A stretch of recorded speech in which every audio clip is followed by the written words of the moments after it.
this.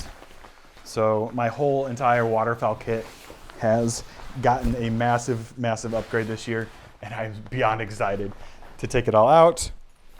So without further ado, we've got the Sitka Delta wading jacket with the Franke Affinity Elite. Hello everybody. You read the title, you know exactly what's going down, and I am over the moon right now. This upgrade has been not a long time coming, but I think the last couple seasons I've really needed a different shotgun. My Winchester SXP did a phenomenal job, and it's not going anywhere. It's still going to be an awesome backup gun or a replacement gun for those of you who have left your shotguns at home. You know exactly who you are. But this is going to be so much fun this year. I cannot wait to dig into it. And without further ado, let's break it open. This is not a true first look, you could say. The place I purchased this firearm obviously took it out of the box for me. They let me take a peek at it. If they don't let you, I'd be a little sketched out. But here it is. This is the Franke Affinity Elite in timber. Who's going to read that? One of the things, many things that brought me to this particular firearm, number one, the timber pattern. Let's get serious. If you've seen any of my videos in the past, you know I'm kind of a psycho about the timber pattern. I love it. It's super cool. But it also comes with these sweet choke tubes. We'll get to those here in a little bit. 3 extended choke tubes. We've got the choke wrench, some odds and ends, a trigger guard. We took that off in the shop. Ooh, some other knick-knacks that we'll look at here in a little bit. But what I'm most excited for, yes, let's get in here. Let me first get this all out of the box. Ooh, look at this. It's so pretty. Excuse me.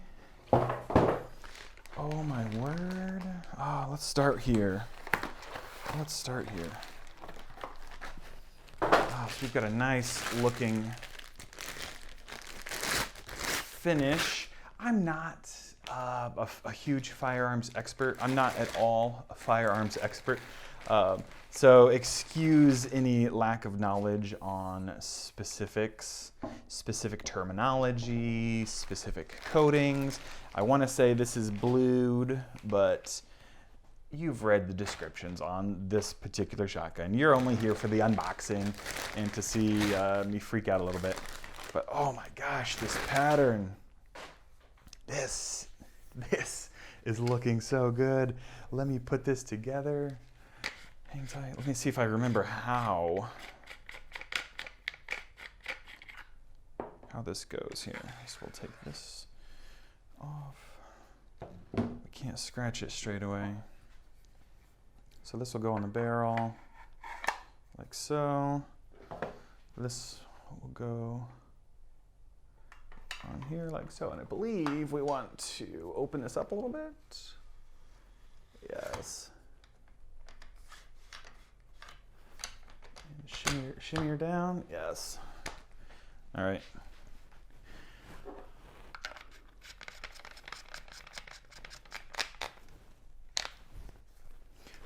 Yes. We are seated in place. It is looking sharp. Oh my word. Look at this. Okay. All right. So, first impressions. This thing is beautiful. I love the pattern. It feels really good in my hands. Shouldering it feels really good. The guy that sold me this particular shotgun did kind of make note of a few of my shouldering habits. So I'm definitely going to need to practice. But aside from the shouldering thing, the practice that I'm going to need the most, I think, is just all the mechanics. I'm going to have to learn where all the buttons are. I'm going to have to learn where everything is. This is super cool. I love this sight down here. Super super big sights, which is going to give you super, super bright little dot to look at. I think it shoulders really, really well. Let's get into some of the specifics. What did they give me in the box? We've already seen the choke tubes, but another huge, huge selling point for this particular firearm are these little shims. And I think once I do get a chance to take this puppy to the range and get a feel for how it sits, how it fires, I might need some instruction on what exactly I'm doing wrong. I'm probably dropping my head a little too much, just bad habits, but it feels really nice. These shims just kind of tweak how the stock fits on your shoulder and how the forearm sits in your hand, I believe. So hopefully with a little bit of fine tuning with these shims, you've got 5 different options. Obviously we've got one built in currently, but I can swap that out for any of these. And I might do that, I might not. We'll see what happens on the range. Yes, so let's get into the choke tubes. They gave us 3 extra choke tubes plus a 3-notch. So it's got a modified inside currently. And let's go ahead and pull that out. Yeah. So I like this choke wrench. It's nice and hefty, not like those tiny little metal keys. Not a huge fan of that. Oh, and it holds it? Okay, we're getting fancy. What are we gonna put in here? So we've got a close range, we've got a mid-range, and we've got a long range. Let's just go mid-range. I need to get some choke tube lubricants, so I will be adding that before we go test fire this. I don't want anything to get locked up and seized on us. So I will be removing this. I will be putting some of that choke grease in here, but oh, I like that. It's got the text right on it so you can tell super quick what you are shooting. Super easy to remove out in the field. So no real need to even take your modified out there. I need to look up and do some research, I guess. So the modified, how does the close range, medium range, long range compare to the modified? There's not really any text outside of steel shot being okay in the modified. These do not say anything about steel shot. All it says is Franchi by Trulock, close range, and then it gives like a choke diameter. So let's assume that these are all okay shooting steel. As soon as I hear back from Franchi, I will post that in the text below. But again, I don't know why they would sell a waterfowl shotgun with choke tubes that do not shoot steel. On that choke constriction, this is a Carlson's choke tube I have for the Winchester, and it restricts down to a 0.715. And this I believe is their long range. Yeah, Carlson's BIP long range for steel lead, obviously. So that's a 0.715. Let's look at this. So the close range is a 0.720, and their long range is a 0.7. So their long range choke tube, in theory, is going to produce a tighter pattern than this Carlson's extended range, long range, not extended range. So Carlson's long range ported choke tube compared to Franchi's long range choke tube. Franchi's constricting a little bit tighter, so we'll have to take these to the range just to see exactly what kind of a difference we're getting. I was a fan of the Carlson's choke tube in the Winchester. It did a great job, but a little extra range is never going to hurt from time to time. And I'm assuming the mid-range is just right in the middle there. Again, we've got a 0.7 on the long range. We've got a 0.72 on the close range. Heck, my curiosity is getting the best of me. We gotta look. And it's so easy to check, so why not?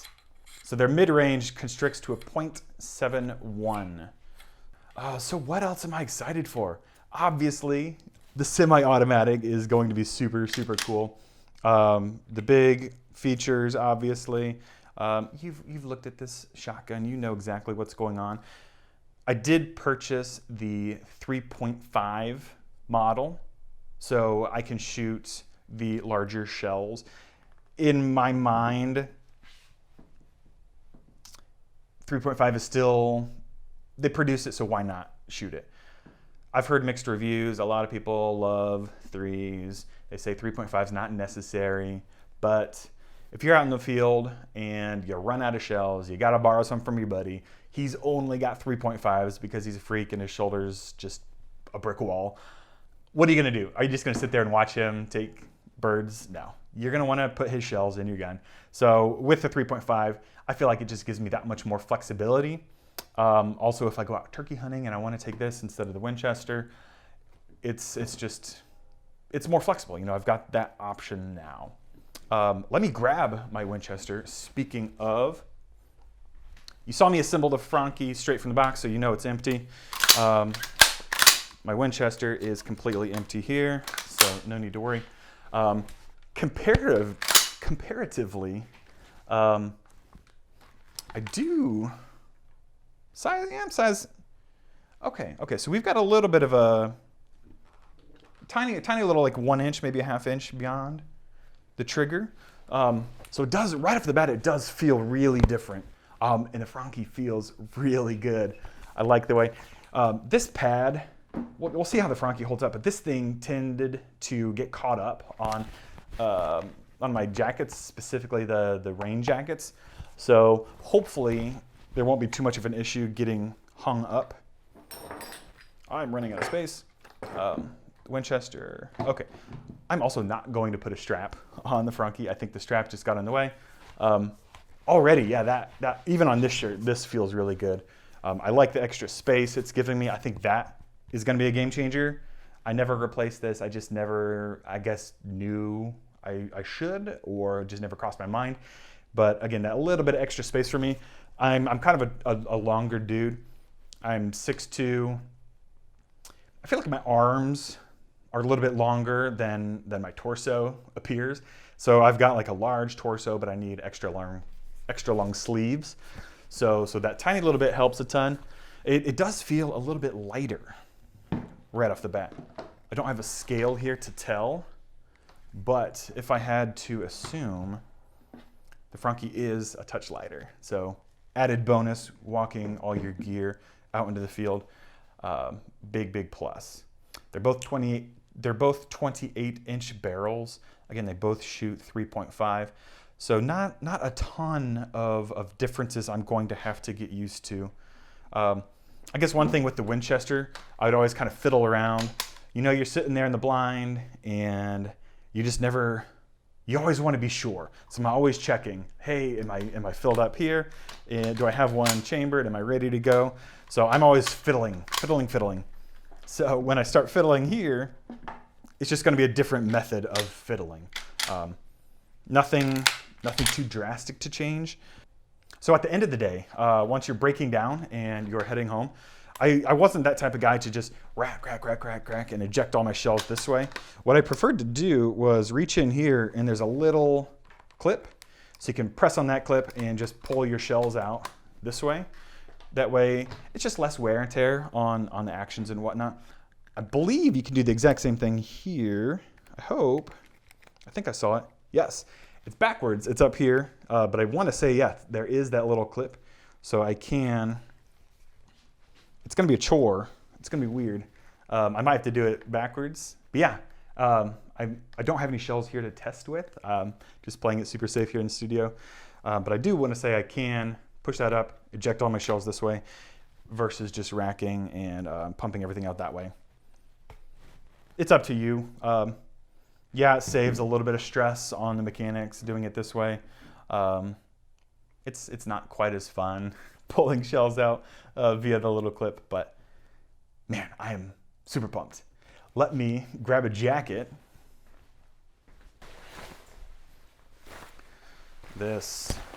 So my whole entire waterfowl kit has gotten a massive upgrade this year, and I'm beyond excited to take it all out. So without further ado, we've got the Sitka Delta wading jacket with the Franchi Affinity Elite. So the Frankie is a little bit less green, but it matches. It looks phenomenal. I think, dude, just my look is going to be super cool if nothing else. But again, just the upgraded efficiency with the Sitka gear, with the automatic Frankie, I think this season is just going to be insane. It is just a couple things for me to not think about, to not worry about. I've got a backup shotgun in case things go awry. We'll see how the whole kayak hunting thing goes. There's going to be a lot more water, potentially a lot more mud. So I'm fairly comfortable breaking down the Winchester, and I hope the semi-automatic Frankie will hold up in the cold, the wet, the freezing, the muddy. I do love the Frankie because of the whole inertia system is kind of built here into the forearm. You know, nothing protrudes down into the stock like on some other variants. It's also inertia, like we just mentioned. It's inertia, it's not gas. I did have a buddy whose gas shotgun froze up out in the field, and that was no fun for him. So again, having the inertia-driven semi-automatic is going to be huge, I believe. And again, if I need to break it down, clean it up, it's really just zip, zip, pull that off, and everything is here and here. So also, there are some really cool videos online about how the Frankie inertia system is essentially a copy of the classic pump shotgun style. So again, the mechanics of the pump versus the mechanics of the Frankie, I think to me are going to make a lot of sense when I do get breaking this down for deep cleans, for emergency fixes in the field. So again, being familiar with my firearm before any problems arise, I think is going to be huge. So super, super excited.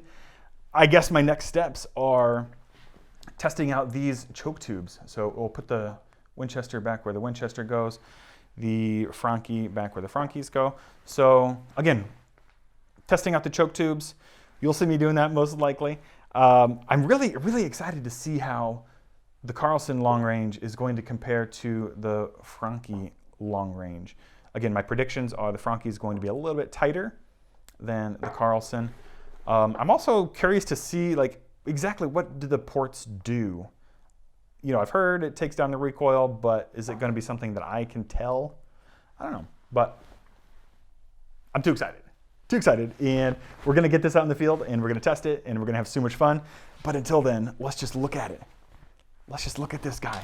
It is beautiful. It sounds phenomenal. Nothing is wonky. You know, with the Winchester, this thing, I don't know how old it is, 5 or 6, 7 years maybe. It's getting to a point where it's a little rickety. Do I trust it? Yes, I still trust this 100%. So I would not hesitate to take this out into the field, but it's getting to the point where an upgraded shotgun is warranted. Do I deserve it? Debatable, but yes, I got it. And thank you, Santa. This is a beautiful Christmas, birthday, anniversary, all the presents wrapped up into one. So this is going to be super cool. This is going to be a phenomenal season. Let's take this out. Let's hopefully smack some ducks. We'll smack some geese, and I'll let you know how it goes after the season. So initial first thoughts, initial semi-first look, I love it. Super cool. Again, the weight is really good. It feels really good. It's got really nice textures everywhere. It shoulders really good. So until I put some rounds through it, this is the end of the video. Thank you for tuning in, and please follow along as we continue the journey here. I'll tell you how it patterns, and you'll see me take it out into the woods, and we'll see how it goes from there. Thank you, and we'll catch you later.